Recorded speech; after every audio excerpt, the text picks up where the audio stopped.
Hello, beautiful, brilliant black women, goddess born. Let us continue with my theory on being addicted to suffering as black women and black girls in these United States, and how religions play into that, and as well as the people who do the preaching.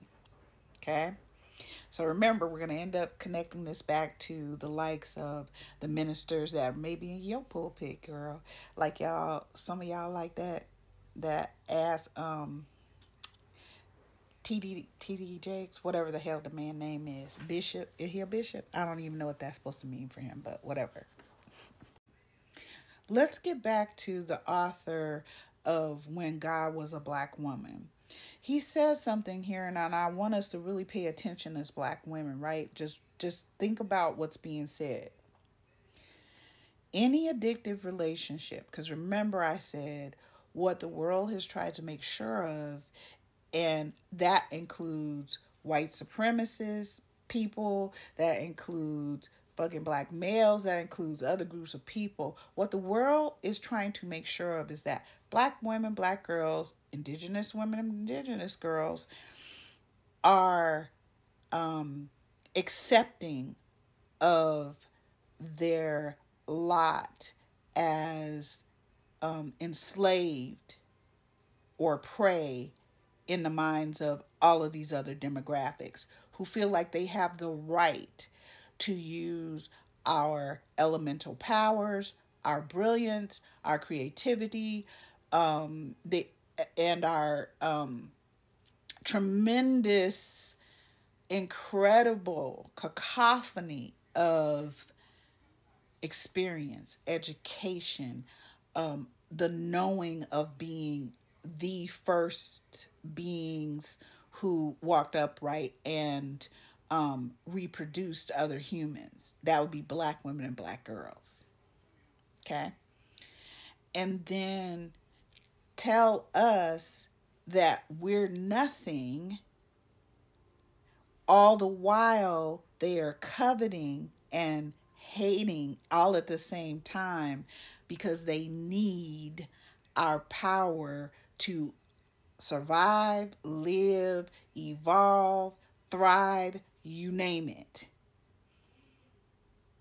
So instead of coming to us as black women and black girls and recognizing that if you have such powerful and elemental beings in your midst, and those beings, no matter what you've done to them, no matter how you have tortured, maimed, unalived, come up with policies and laws to destroy us, but first harnessed us, instead of asking us to help you, you placed us in coffles. You put iron masks with bits in our mouth, and you, out of your just evil, fucking cruel and unusual selves, even would put shit on those bits. Oh, you think I'm just making shit up?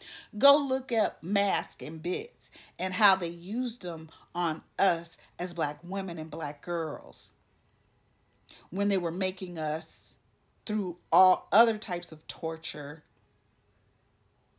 create their fucking economy and build their society for them. And instead of black men coming through and being protective and knowing the absolute value and inestimable worth of black women and black girls, they come in and go, no, white supremacists, let us help you because we want a piece of the white supremacist rock too. And oh, so you want to use some faked up bullshit version of Christianity to keep black women and black girls subservient and in their place? We on with you. So Any addictive relationship, according to Nakin, begins when a person repeatedly seeks the illusion of relief to avoid unpleasant feelings and situations. And that would be us as Black women when we go into these religious settings and we're sitting in a pulpit listening to a motherfucking Negro pen or some white fucking legion supremacist or something tell us that we as women were the originators of sin. No, motherfuckers, you know better. We weren't the originators of sin. We were originators of creation. And that's what you fucking hate. And that's what you fucking have been trying to wipe out of our living memories. And if you can't be it, because you can't, you will try to make us pray or enslaved or submit to some sort of bullshit ass made up leadership.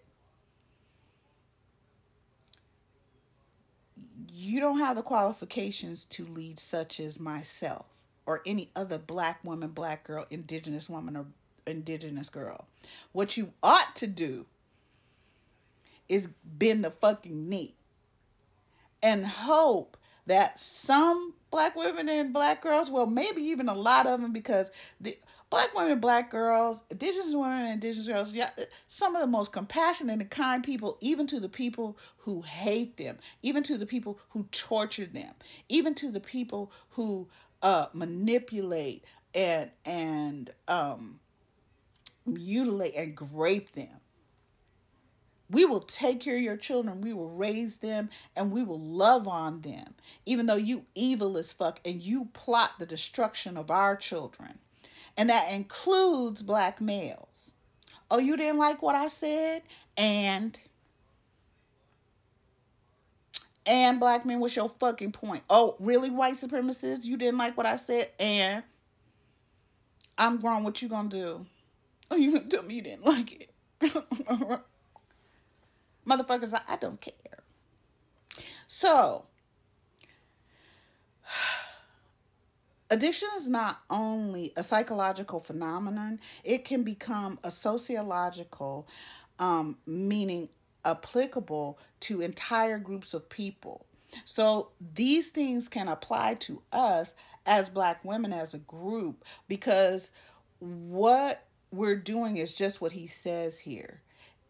Religion, in the sense brought in by patriarchal motherfuckers, is only set to provide momentary relief from a painful reality, but it does not eliminate the source of the fucking pain.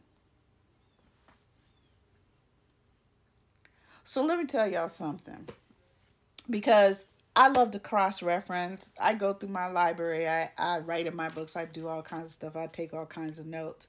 And this is the point where if it was just me by myself, I would bring in post-traumatic slave syndrome, because Dr. Joy DeGruy, she speaks on this.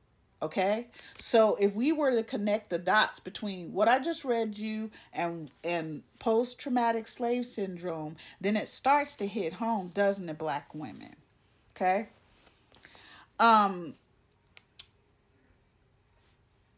The psychological legacy of African American enslavement is an inborn inclination on the part of post-enslavement African Americans to behave in ways adapted in and adopted from the traumatic experience of enslavement. Assata Shakur expressed that we have all been infected that can be traced back to the auction block. This sickness is a psychological and genetical memory, albeit an unconscious memory, of learned behaviors adapted in and adopted from the traumatic experience of enslavement. And Black men who are standing in a pulpit like this motherfucking y'all bishop or whatever the fuck you call him, TD Jakes, have monopolized on y'all's pain. And on top of that, not only are they eating our children, but they are taking every